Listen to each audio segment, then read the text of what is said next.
Viewer discretion advised. Did you know there's a hotel in the heart of the Amazon forest, built at the edge of a canyon facing a beautiful waterfall? It seems like the perfect vacation spot, quiet and heaven-like. But the abyss separating them isn't just another natural feature. It receives and hides stories of people who visit and never return. What mysterious forces could drive a person to jump to their demise? Stay with me as I share 5 stories from the Hotel Del Salto, and let's uncover what happened to these poor souls who were lost in the depths of a green hell. The road to Hotel Del Salto wound through the mist like a serpent's spine, twisting between skeletal trees that clutched at the sky with gnarled fingers. Eduardo Marquez gripped the steering wheel tighter as the first spires of the abandoned hotel pierced the low-hanging clouds ahead. He told himself the shudder that ran through him was from the mountain chill, not the way the decaying structure seemed to lean forward, as if straining to meet him halfway. Rain began pattering against the rental car's roof as he pulled up to the bucolic entrance, the sound like countless fingertips drumming impatiently. The hotel's facade loomed before him, peeling paint revealing the bones of the building beneath, windows like blackened eyes watching his approach. He sat for a moment, engine idling, staring at the once opulent double doors where the carved wood had begun to rot at the edges, the patterns now resembling screaming mouths rather than the floral motifs they'd once been. The caretaker emerged without sound, materializing in the doorway like a figure in a developing photograph. His skin matched the gray of the stone walls, his eyes 2 chips of obsidian that reflected nothing. When he spoke, his voice rasped like dry leaves skittering across concrete. "You're late," he said, though Eduardo had made no appointment. "They've been waiting." Eduardo forced a laugh that died in his throat. "They who? The museum staff?" The caretaker's smile revealed teeth stained the color of old bones. "The others, the ones who stay." He turned, his joints creaking audibly, and gestured for Eduardo to follow. "Come, your room is prepared." The lobby swallowed them whole, the air thick with the scent of mildew and something darker, metallic. Eduardo's footsteps echoed unnaturally loud, as if the building amplified each sound to study it. The walls were lined with photographs of past guests, their faces blurred as if they'd been moving when the shutter clicked, though their bodies stood perfectly still. He paused before one, a woman in a 1920s flapper dress, her mouth open in what might have been laughter or a scream. "Don't linger," the caretaker hissed. "They don't like being looked at." As they climbed the grand staircase, Eduardo noticed the banister was sticky beneath his palm. He pulled his hand away to find his fingers glistening with something dark and viscous. When he looked back, the substance had vanished, leaving only polished wood gleaming dully in the fading light. Room 17 waited at the end of a hallway that seemed to stretch longer the further they walked. The caretaker produced an iron key, its teeth worn smooth by time, and unlocked the door with a click that echoed like a gunshot. "You'll hear them tonight," the caretaker said, his breath smelling of damp earth. "Don't answer, no matter how sweet they sound." With that, he melted back into the shadows, leaving Eduardo alone with his suitcase and the growing certainty that he was not, in fact, alone at all. The room was a study in faded grandeur. A 4-poster bed dominated the space, its velvet hangings moth-eaten and brittle. The hotel probably had seen better days. A writing desk stood near the window, its surface scarred with what might have been claw marks. Eduardo set his bag down and immediately regretted it. The sound seemed to wake something in the walls. A faint scratching began behind the peeling wallpaper, rhythmic and deliberate, like fingernails keeping time. Outside, the storm gathered strength. Rain lashed against the windows as Eduardo unpacked, his movements hurried, desperate to focus on anything but the way the shadows in the corners of the room seemed thicker than they should be. When he opened the wardrobe, a cascade of dead moths spilled out, their wings brushing his hands like dry kisses. Night fell like a shroud over the hotel. Eduardo sat at the desk, poring over historical documents by the flickering light of an oil lamp. The electricity, the caretaker had explained with that terrible smile, was moody. The words blurred before his eyes as exhaustion pulled at him, the scratching in the walls growing louder, more insistent. He rubbed his face, and when he opened his eyes, the documents had changed. The neat typed letters now crawling across the page, rearranging themselves into a single sentence repeated over and over. You shouldn't have come. You shouldn't have come. You shouldn't have come. Eduardo shoved back from the desk with a cry, knocking the lamp over. The flame guttered but didn't die, casting monstrous shadows that danced across the ceiling. That's when the whispering began. At first, it was just the faintest breath against his ear, a sigh that might have been the wind. Then words took shape, slithering from the walls, the floorboards, the very air itself. Eduardo. It was a woman's voice, rich and honeyed, yet somehow wrong, the cadence just slightly off, like a recording played at the wrong speed. We've missed you. He spun around, heart hammering against his ribs. The room was empty save for the furniture and his own terrified reflection in the darkened window. Then the reflection winked at him. Eduardo stumbled backward, his breath coming in ragged gasps. The whispers multiplied, layering over each other in a cacophony of voices, men, women, children, all speaking at once, yet perfectly distinct. Join us, they crooned. The water is so warm. The fall is so sweet.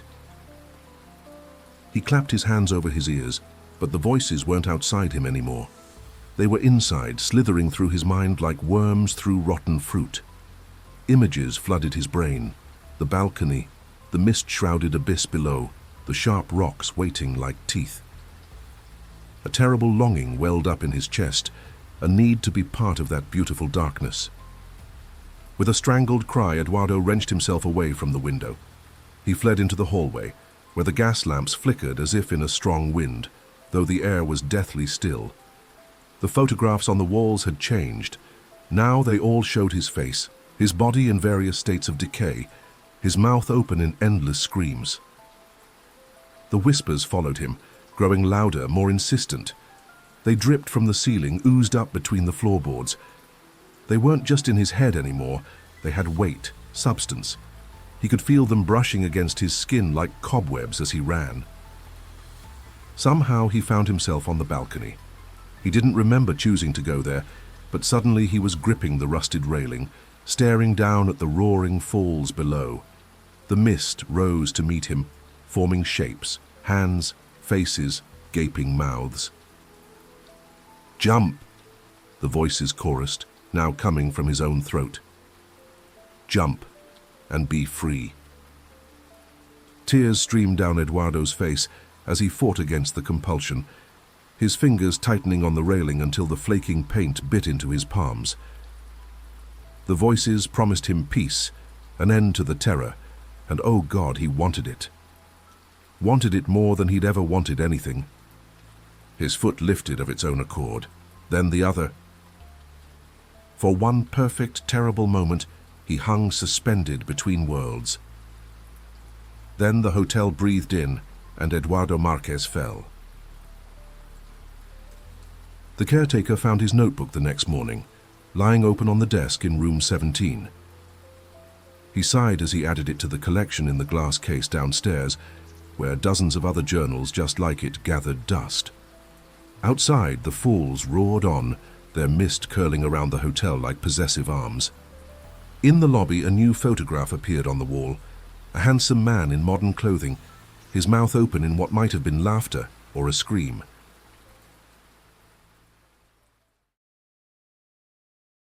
The taxi's headlights cut through the swirling mountain fog, like a blade through cobwebs, illuminating the crumbling facade of Hotel Del Salto in jagged fragments. Elena clutched Marco's arm as the car lurched to a stop, her fingernails leaving crescent moons in his skin.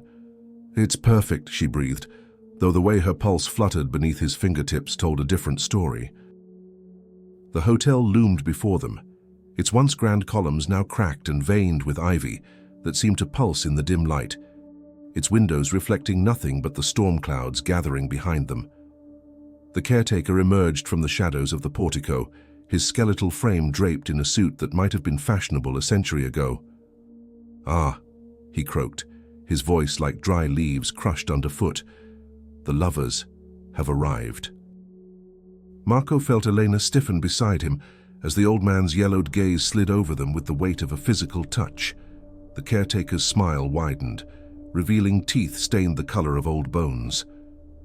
"Room 6 has been prepared especially for you. It's favored by couples."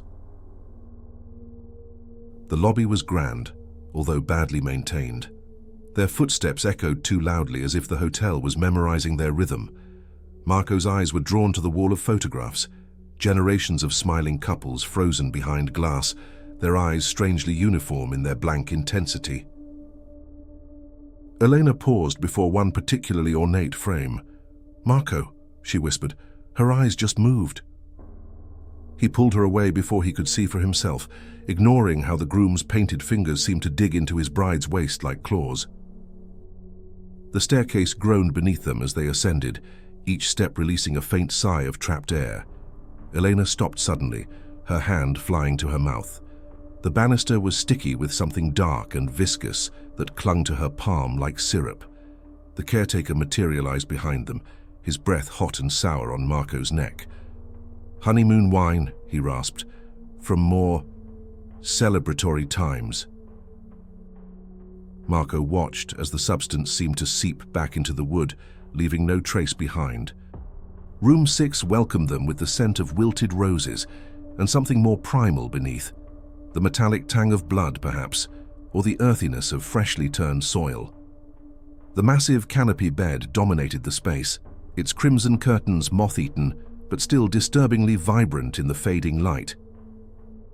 Elena twirled happily, her sundress flaring to reveal thighs that Marco didn't recognize as hers for a disorienting moment. "It's like we've stepped into another time," she sighed, running fingers over the vanity's cracked mirror.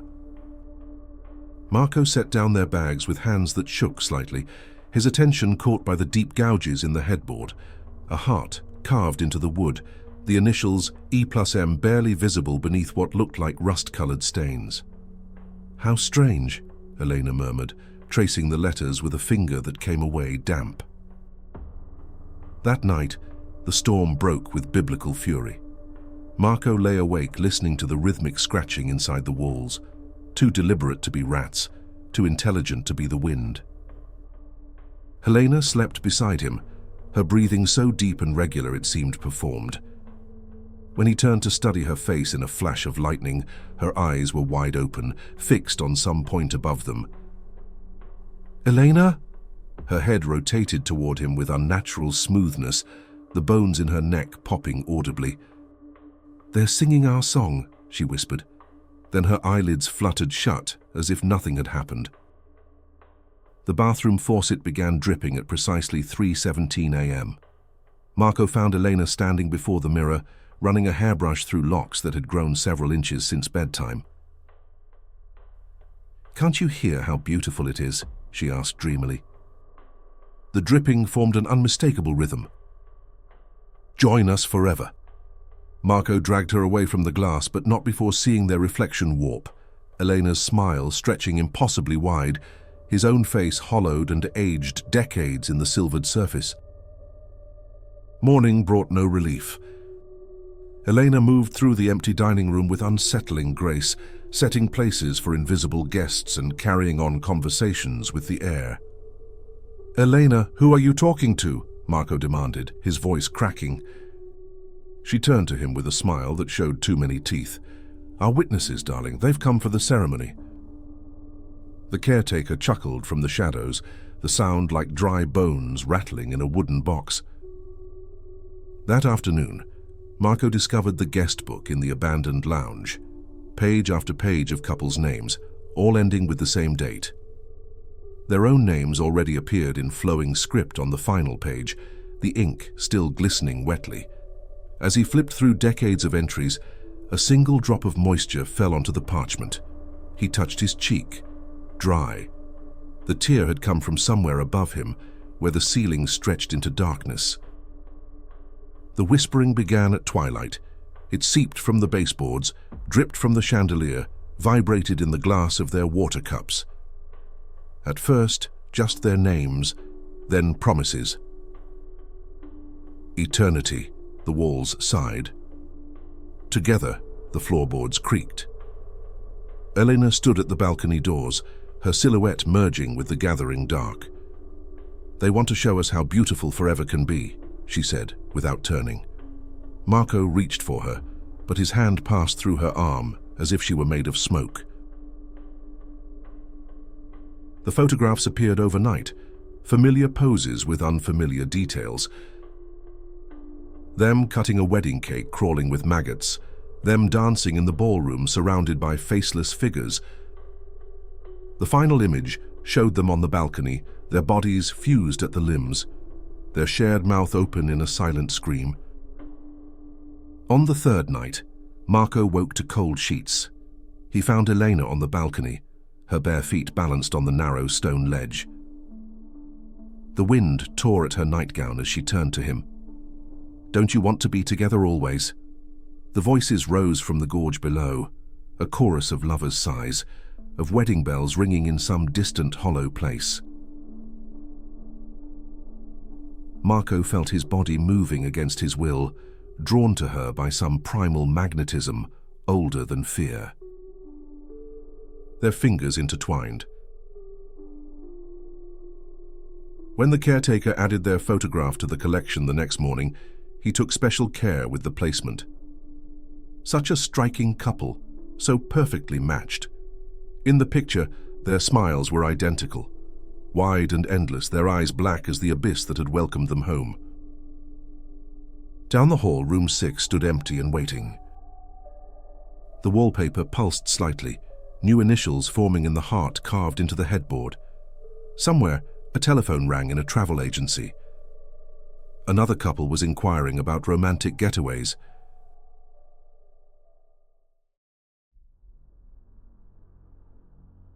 The bus groaned to a stop in a cloud of diesel fumes, its rusted hinges screaming protest as the doors shuddered open. Jake shouldered his backpack, the weight of it suddenly unbearable as he stepped onto the crumbling asphalt. The hotel loomed before him, a grotesque parody of grandeur, its once white facade stained the color of old teeth. Somewhere beyond the veil of mist, the Tequendama Falls roared their endless hunger. A figure detached itself from the shadows of the portico. The caretaker moved with the jerky precision of a marionette, his suit hanging loose on a frame that seemed to have forgotten what flesh should look like. "Ah," he breathed, the word carrying the scent of damp earth and spoiled meat. "Our American guest." His lips stretched into something that might have been a smile, revealing gums the color of raw chicken skin. His morbid curiosity immediately turned to reluctance. He loved true horror stories and would always travel to distant destinations to face and conquer the fear of the unknown. But at that time, it was different. His sneakers stuck slightly to the floor with each step, as if the tiles themselves were resisting. The air tasted metallic, coppery, the way it did before a storm, though no storm could explain the way the hairs on his arms stood at attention. To his left, a wall of photographs watched him with dead-eyed interest. A particular image caught his eye, a young man, maybe college-aged like himself, frozen mid-laugh. Except as Jake leaned closer, he saw the terror in those eyes, the way the smile stretched too wide, too forced. The glass fogged suddenly under his breath, and when it cleared, the face in the photo looked a lot like his own. Room 13 welcomed him with a sigh of rotting wood and mildew. The bed sagged ominously in the middle, its sheets stiff with age and something darker that flaked away beneath his fingers. The promised view was a rectangle of swirling grey, the balcony doors rattling in their frames with each gust of wind. Jake dropped his bag onto the bed, sending up a cloud of dust that danced in the fading light like agitated spirits. Night fell like a velvet curtain, heavy and suffocating. Jake lay rigid atop the covers, listening to the hotel breathe around him. The tapping started just past midnight, 3 precise raps against the window glass, then 3 more, then a flurry, like impatient fingers. The mirror above the dresser fogged over despite the chill, a single word appearing in the condensation. "Run!" The lights flickered. In the strobing darkness, something moved in the corner, a shifting of shadows that resolved into the shape of a man, not the caretaker, younger, familiar. The figure from the photograph, his leather jacket now hanging in tatters, his face a ruin of peeling flesh and yellowed bone. He smiled with lips that were no longer there. "You're late," the thing whispered, and its voice was the sound of dry leaves skittering across concrete. And then everything went silent. The night was again just a normal night. Morning brought no relief.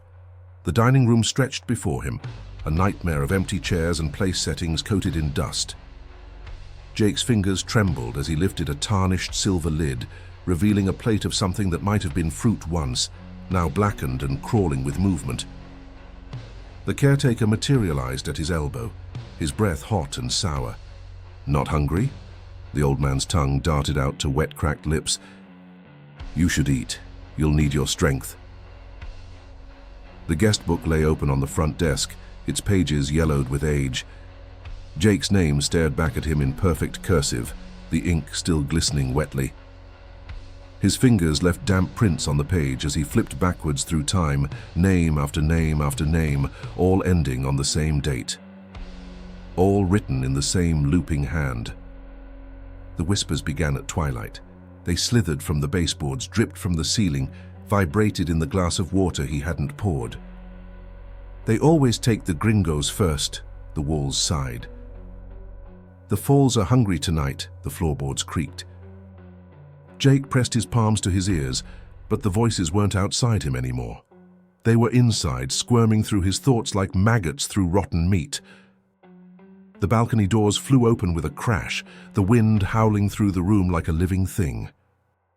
The figure stood framed in the doorway, its leather jacket flapping in the gale. Its grin split its face from ear to ear. "Time to go, buddy," it said in Jake's own voice. The caretaker found the guest book open the next morning. He sighed as he added the date beneath Jake's name, the nib of his pen scratching like insect legs on parchment. Outside, the Falls roared their satisfaction, their mist curling around a single sneaker left abandoned on the balcony. In the lobby, a new photograph joined the collection. A young American, his face frozen in a rictus of terror, his eyes black pits of nothing. If one looked very closely, they might notice his feet weren't quite touching the ground. Room 13 stood empty once more, its bed neatly made, its mirror wiped clean. Waiting. Always waiting. The caretaker hummed a tuneless melody as he polished the brass room key, his milky eyes fixed on the mountain road where another bus would soon arrive.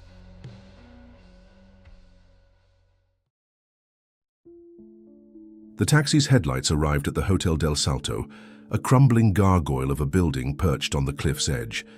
Marin clung to his mother's hand as they stepped onto the gravel drive, his small sneakers crunching on broken glass that glittered like teeth in the moonlight.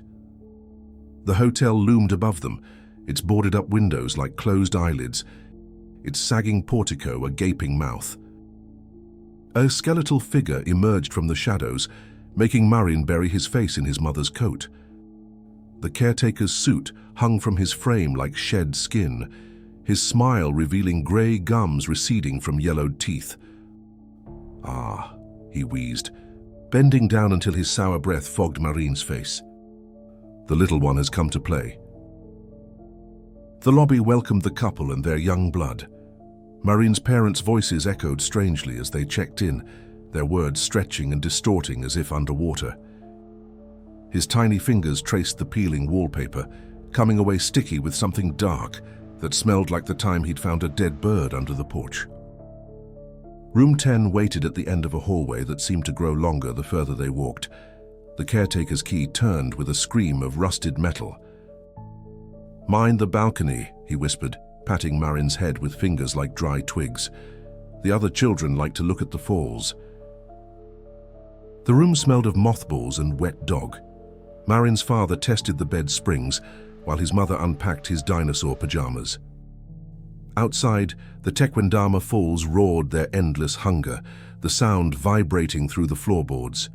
Mateo pressed his nose to the balcony doors, fogging the glass with his breath. Small handprints already marked the lower panes, tiny fingers splayed in panic or greeting. That night, the tapping started. At first, Marin thought it was rain. Then he saw them. Small shadows darting just beyond the balcony, their laughter high and wrong like a recording played backward. The closet door creaked open on its own, revealing darkness so thick it seemed to pulse. From its depths came the sound of marbles rolling across wood, though Marin had left his at home. "Mommy?" His voice barely rose above a whisper.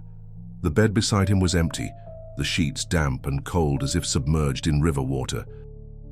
The nightlight's glow shrank with each passing second, the shadows stretching toward him with grasping fingers. A sudden voice screamed, "Play with us." He did not sleep that night.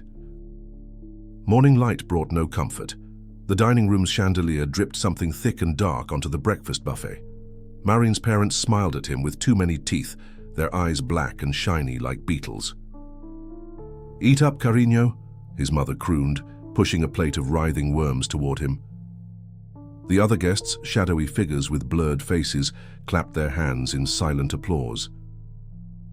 The caretaker found Marin hiding under the grand staircase that afternoon, his arms wrapped around trembling knees. "The children want to meet you," he whispered, offering a hand that felt like bundled sticks. "They've been so lonely since the accident." From the ballroom came the sound of skipping ropes slapping against hardwood, of laughter that turned to screams mid-breath. That night, Marin's parents tucked him into bed with kisses that burned like dry ice. "Sweet dreams, mi corazón," his father murmured as the closet door creaked open wider. The balcony doors rattled, small fingers prying them apart from outside. The nightlight died with a pop, plunging the room into darkness alive with whispering voices. "Come play with us forever." This time Marin didn't fear. It felt like a calling, like an invite to a party. Looking around the room, he realized that the door to the balcony was open, and his parents were nowhere to be seen. Marin got off the bed and started walking slowly. He was smiling. It was time to have some fun. The caretaker added a new tiny handprint to the balcony glass the next morning. In the lobby, a fresh photograph joined the collection. A smiling family of 3, their eyes dark pits, their grins stretching impossibly wide. Room 10 stood empty once more, the closet door slightly ajar. A trail of marbles leading out onto the balcony where the falls roared their eternal hunger. The caretaker hummed a lullaby as he polished a small pair of sneakers, his milky eyes fixed on the mountain road, where another family would soon arrive.